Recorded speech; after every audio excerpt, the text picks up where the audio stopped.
On today's episode of iFilmmaker, we are keeping our clients happy.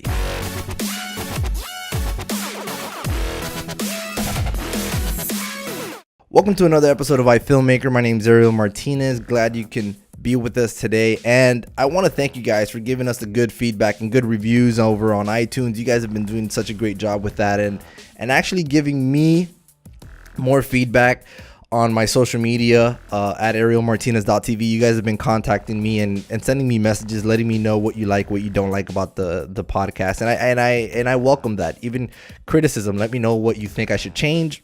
And I'm always open to new ideas of how we can make this show better for you guys and what kind of content you want to hear and things like that. I think that's always great to be able to communicate with you guys back and forth. So today we're going to be talking about how to keep your clients happy. This is a topic that is very, very important because, you know, if done correctly, you can really create some really good relationships and even long-lasting relationships with your clients where they'll be coming back to you and wanting more work from you.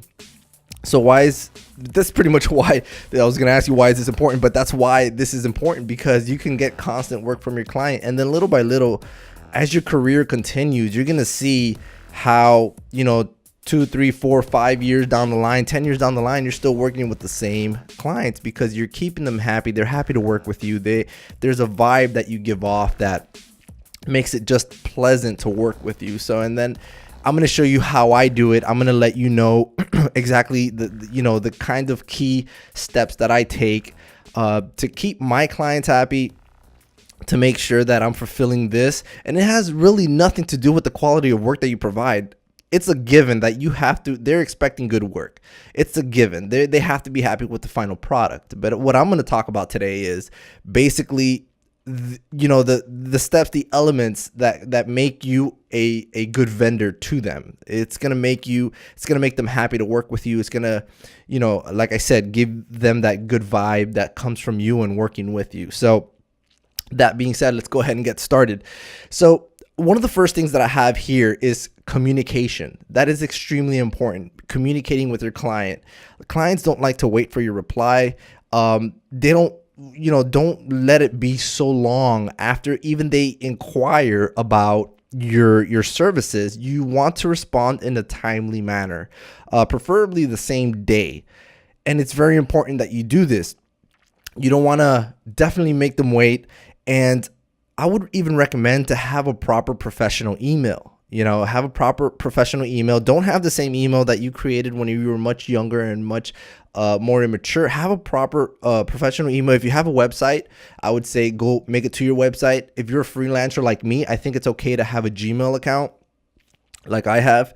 I use a Gmail, which is fine for my personal, business email. It's arguable that you should use the domain to your website. However, my website, it's arielmartinez.tv, so I'm not going to make it ariel@arielmartinez.tv. So I just use a Gmail account.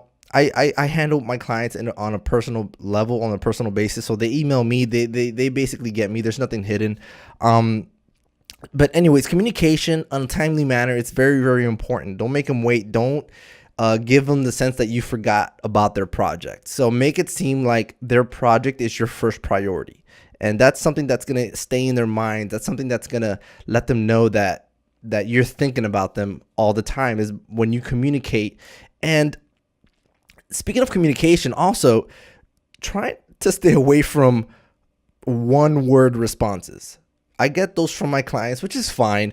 But when you give a one-word response through email to your clients, it's really like, let me just answer this person. It gives a vibe that you're just trying to answer them to get that out of the way.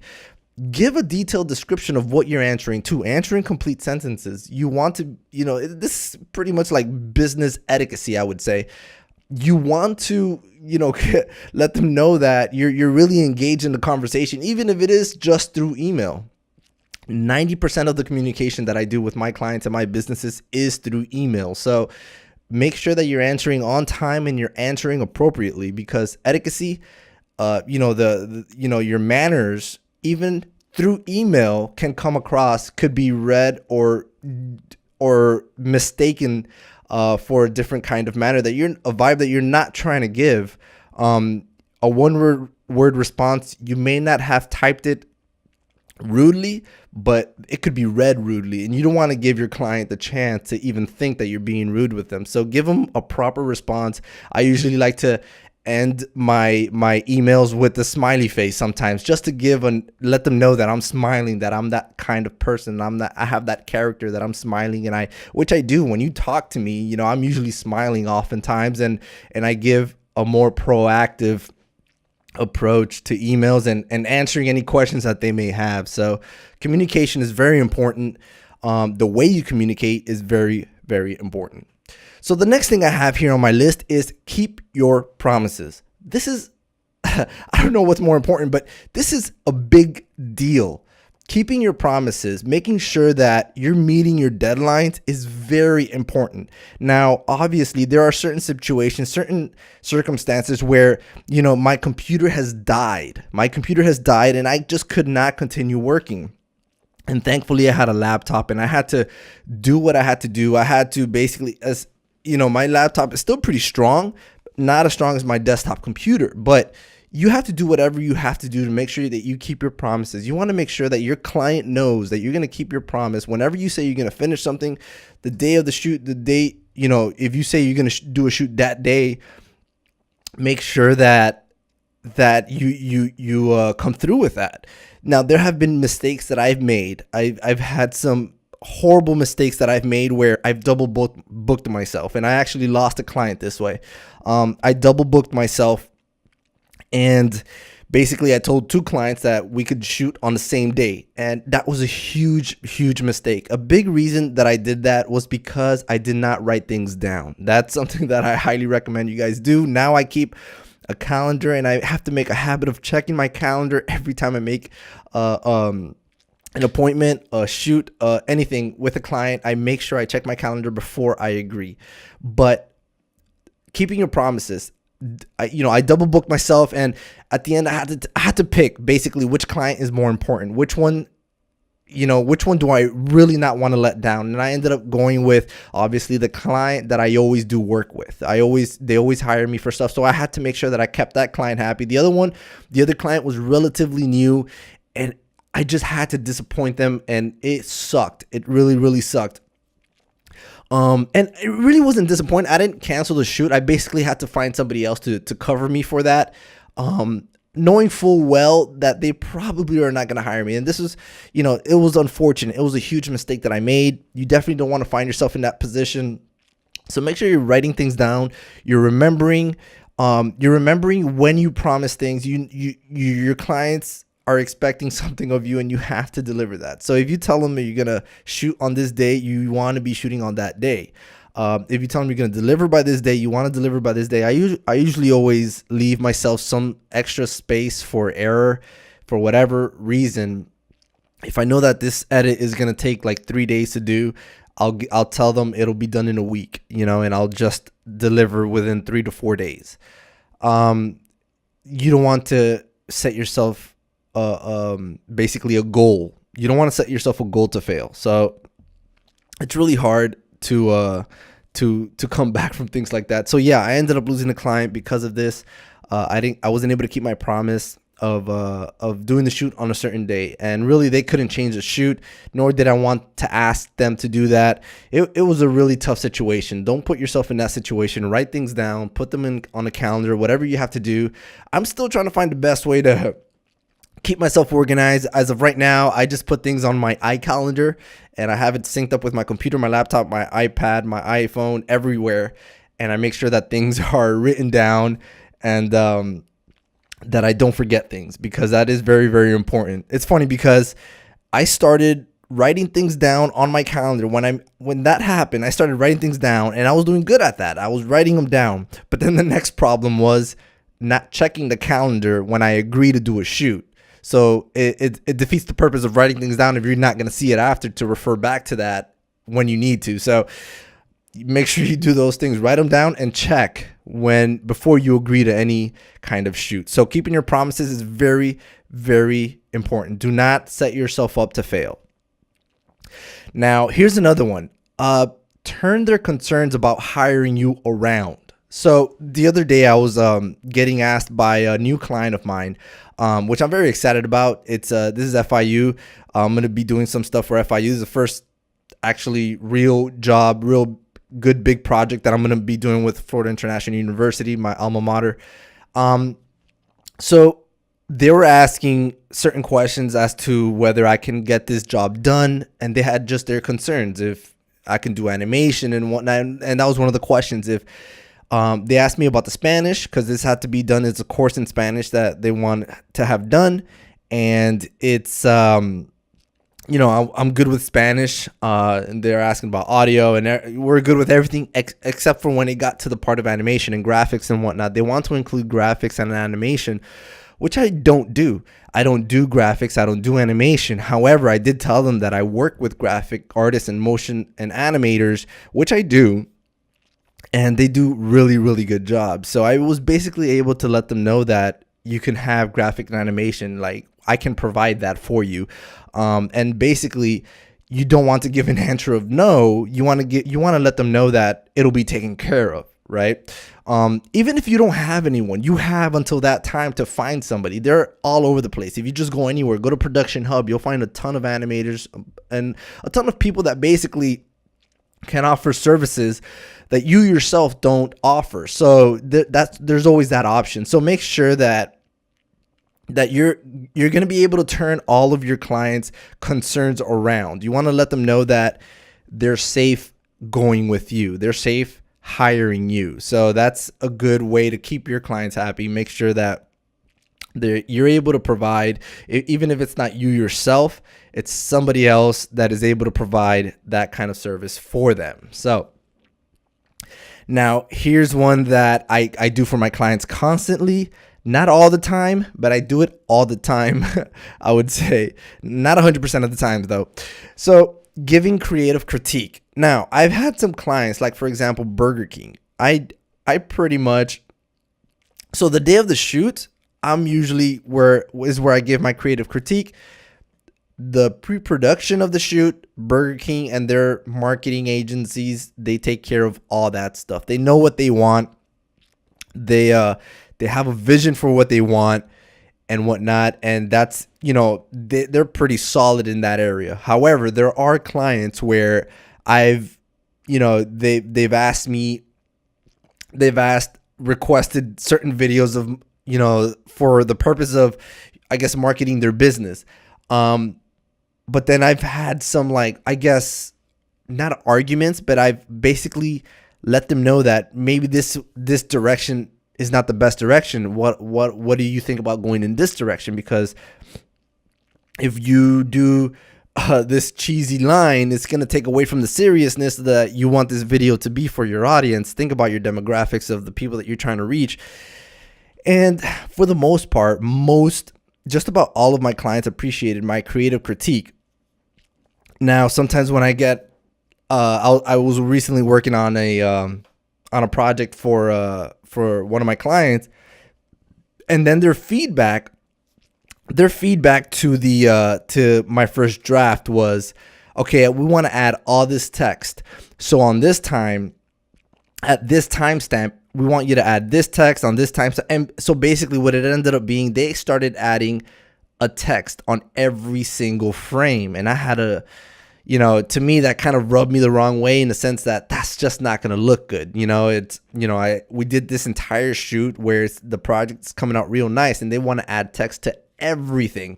Basically the entire script, which is long, by the way, they want to add text to every single corner, every single inch of this video.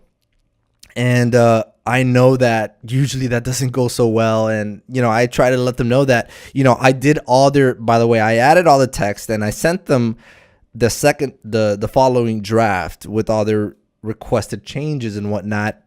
And I let them know that I think this is way too much text. This is a lot, at some point. And their argument was some of the shots got a little boring and they wanted to add text to make it look nice and whatnot. And so they added a crazy buttload of text.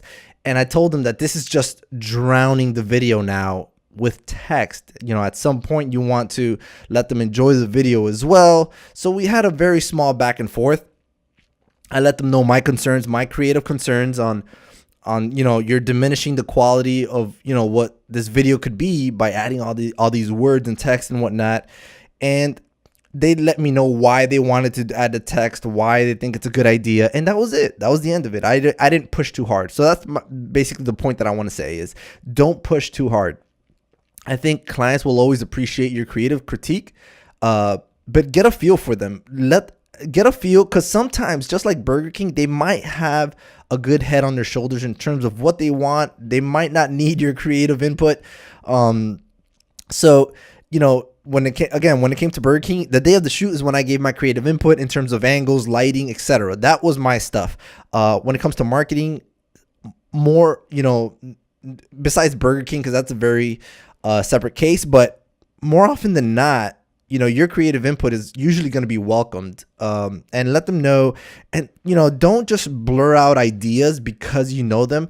There should be a reasoning behind this, like, for example, I'll let them know that, if I would have just told them this is too much text, it doesn't tell me anything. It doesn't really help them understand where I'm coming from. You want to tell them this is too much text. The audience is going to get boring. I think they should just enjoy some of the shots at least, add more text than what I had before, but not as much as you're saying we should add, have a variation of things like that. But what I'm trying to say is, give them something that they can understand. Give them something that, will make them say, okay, yes, you have a point. So they were able to see my point. They made their point. And I actually agreed with them afterwards. I saw their point and I said, okay, I see what you're going for now. And so we were able to move on. I'll let that go. So again, the point is, give your creative input, just don't push too hard. They might know what they want. Even if you think that they have no clue what they want, they just want to do this, regardless of what your input is, that's fine. They're your client. They're the ones that are paying for it. Don't push too hard. But offer creative critique. I think that they will always value that. They'll always enjoy the fact that you're passionate about their work. But don't push too hard, and don't try to force that in there. So mention it. If they like it, great. If not, just keep moving forward. And so my last point that I want to make here is be proactive. What do I mean by this? Some of my big clients, like especially with my big clients and even my small clients, you should be doing this with all your clients. You want to take a proactive approach to their business. This lets them know that you care about their work, you care about their business, you want them to prosper, you want them to grow. And how do you have a proactive approach to their business? So, for example, a client's asking me to do a video job for them, and I say, well, that's awesome, but what if we can make the shoot happen so that we can probably make 2 videos out of this? We can probably shoot this and then afterwards have them talking to the camera to promote your business and do some side shots, maybe some photography stuff. We can add a bunch of stuff. And this is not an attempt to try and get more work and more money out of this client. This is a way to let them know that, you could get a lot more than what you're bargaining for, and this is a great, this would be a great tool for they'll probably pay you a little bit more for the extra work that you would put into it. But you make them understand, take advantage of this one day that we're shooting. We can shoot this also. You already hired me for the entire day. That's just one way to do it. Sometimes what I like to do for my clients, if they're a good client, they're a big client, I'll sometimes, if they make a video, sometimes my clients make, let's say, a 3, 4, 5 minute video, a marketing video, whatever it is. I'll cut up a quick 30-second version of that video, 30-second to 45-second version of it for social media. And they don't ask me to do this. I'll do it on my own accord, and then I'll send it to them and I'll ask them, hey, look, what do you think about this? They didn't ask me to do that. I'm not charging them extra to do this, but they appreciate the fact that I took the time out, not charging them to do this separate little small cut, and they will appreciate that. Obviously don't take so much time out of your day to do this, because again, remember, they're not paying you for that. This is just an attempt of you to keep them happy. They're going to see that you took the initiative to take to do another separate video for them. Now I'm not telling you to go out there and start providing free work for people. I'm just letting you know that this is just an option that you can take. If you find yourself with some free time, see how you can make your clients happy. And taking this proactive approach, like the social media one that I just showed you, that's just one way of I guess keeping your clients happy, and I know that they're gonna appreciate that for sure. And they might come back with an edit sometimes. Don't bite yourself. Don't do more work than what you can, but also don't put yourself in a position where, understand your client. Don't put yourself in a position where they're gonna turn around and want crazy amounts of edits on that one free video that you're providing. Just to try to make them happy, and I have some of those clients where they try to take a lot more than what they want to pay for. Just be careful with that. Anyways, those are my tips on how I keep my clients happy. I think that if you guys practice this stuff, the emailing, keeping your promises, turn their concerns turning their concerns around about hiring you, giving them creative critique, and taking proactive initiative in their work in regards to their business. I think that will be a great way to keep your clients really, really happy. So let's go ahead and answer some questions, shall we? Let's see.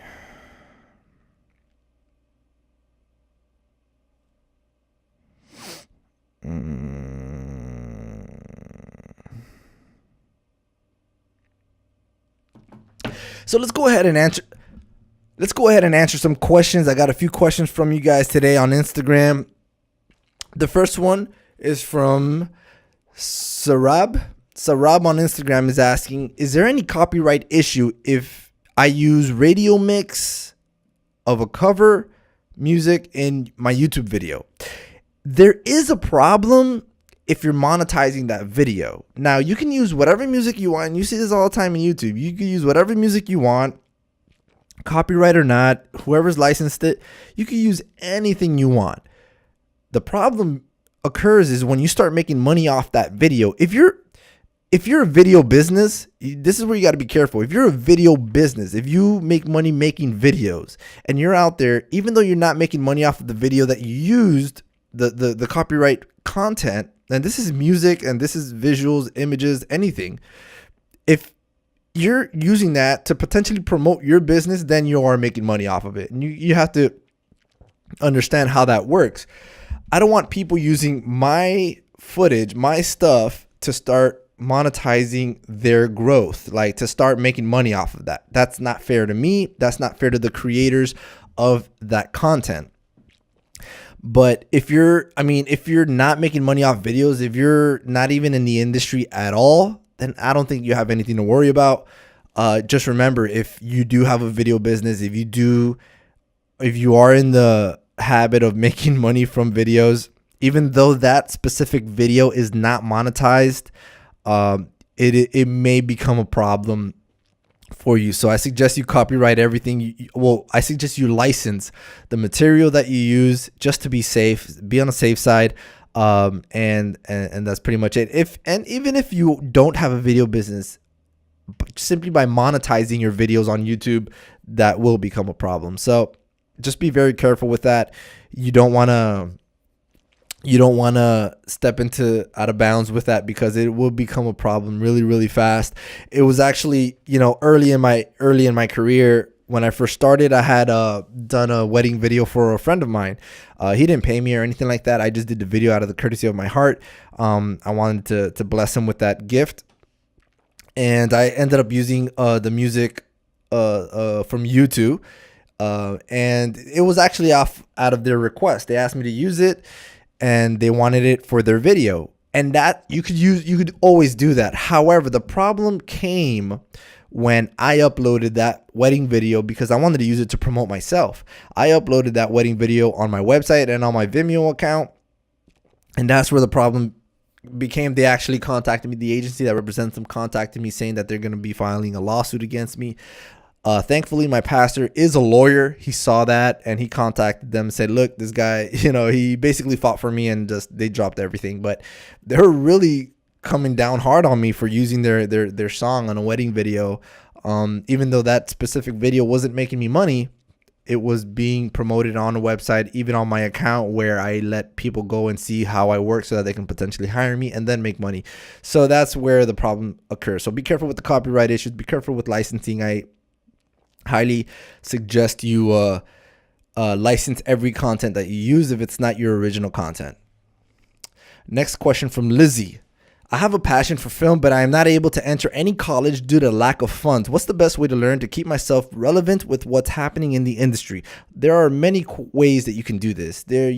Social media is a good way. Follow the accounts that know what's going on out there. There are a lot of even podcasts like mine and podcasts. There's many other podcasts for filmmaking out there. You can listen to podcasts and see what, and I like listening to podcasts because, when I'm driving and whatnot, I don't listen to music. I listen to podcasts because they keep relevant stuff going on, good content. I think the Go Creative Show is a really good one. There's a Indie Film Hustle is another good one. There's a good podcast. I think Griffin Hammond has one. He has it's called Hey Indie Filmmaker podcast. It's really good as well. I enjoy that one. And then there's websites like Cinema 5D, News Shooter that keep relevant information on what's going on. And there's the obvious YouTube. YouTube is I think the biggest platform where you can go and just learn everything that you can possibly learn about filmmaking, lighting, audio, color, directing, everything, every aspect of the film industry. I'm pretty sure you can find everything on YouTube. I think it's a huge platform. That's where I've learned everything that I know. Not everything, but it's pretty much where I've learned most of what I know about filmmaking is on YouTube. And not only YouTube, because it doesn't do any good that you learn this stuff, but then you don't go practice it. You have to go practice it. And even till this day, I learn something new and I go and shoot it and test it out. I love doing that. It's just the passion. So if you have the passion for film, like you say that you do, Lizzie, I highly suggest you get on YouTube, follow some podcasts, get on social media and see what's going on out there. Follow the pros in the industry, see what they're doing, see how they're doing it, why they're doing it, and understand the basics of why, the fundamentals as to why and how they do things. And then you'll be fine. You'll be able to do it. I don't think anyone should have to fret about not having funds to go to film school. I always say that you don't absolutely need it. If you can, you should do it. If not, it's not even an issue. You get yourself on social media, get yourself on YouTube, get yourself on all these podcast shows that are going on, and you guys should be really, really fine. Believe me. I think that's the best way to do it, really, to just get out there and see what's on the internet. And that's just really, that's really much all I could say about that. Last question from Dave. Best camera for beginners. That's really hard. So for beginners, if you're a beginner out there and listening to this, try to understand this concept. Any camera will do. Any camera will do. What for beginners, what I mostly suggest is, I am assuming you're starting off with a budget, balance your equipment out. If you have a $2,000 budget to start your filmmaking kit, don't go and buy a $2,000 camera. I would suggest you buy a $500, $600 camera, even if it's used, even if it's an older model. I suggest you go that route. Buy some audio equipment, buy some lighting equipment, and then get maybe a proper tripod, and you have a good, evenly balanced kit. You want your all-around video equipment. Now, for beginners, I mean, that's a very vague term in my opinion. I don't suggest to go buy a $10,000 camera, but it's really whatever camera you want to start off with, really. If you know what you want to shoot, and this is why I tell you, don't spend so much money in the beginning, because you don't know the kind of filmmaking that you want to do. When I started off, I had no idea that I was going to end up as, gearing toward documentary filmmaking. But when I started off, I did a lot of weddings. I did a lot of events. I did a bunch of stuff that, at the time it was work, at the time, and even now, like I'll still accept projects like that, but not as easy. I don't usually promote that kind of stuff, but it's really how you shoot. And for me, especially now working individually as a one-man band, one-man crew, I try, I don't have time to set up so many lights, so I have to make sure that I have a camera that works well in low lights. And so that already deems like the Blackmagic cinema cameras unacceptable to me, because they're not good in low light. Their ISO tops out at like 800, and so that does not work. The Micro Four Thirds sensor doesn't help either. So aspects like that is what keeps me from getting separate cameras. Ergonomics of a camera is important to me. The features, the range of shooting scenarios that I have is very important to me, because I want to have options. It's just different things like that. But see what cameras are out there, the price points, the features that they offer. See if that calls to you. See if you're able to use this. Are you going to be shooting events? Or are you going to be shooting narratives where you're in control of the lighting? Consider all that stuff, and you should be fine. You should be good with choosing your gear. Just remember, my recommendation is, as a starting filmmaker, as a starting videographer, don't go and spend your entire budget on the camera alone. I would suggest you even out and balance out your video kit. Get a camera, get a proper general lens, and get your lighting, get your audio, get everything that's important to your production, and you should be fine. So that's my advice for that. So that brings us to the end of the episode. Again, remember, we're on Facebook. You can follow us there at iFilmmaker. On Facebook, we're on Instagram at ifilmmakerpodcast.com. At ifilmmakerpodcast.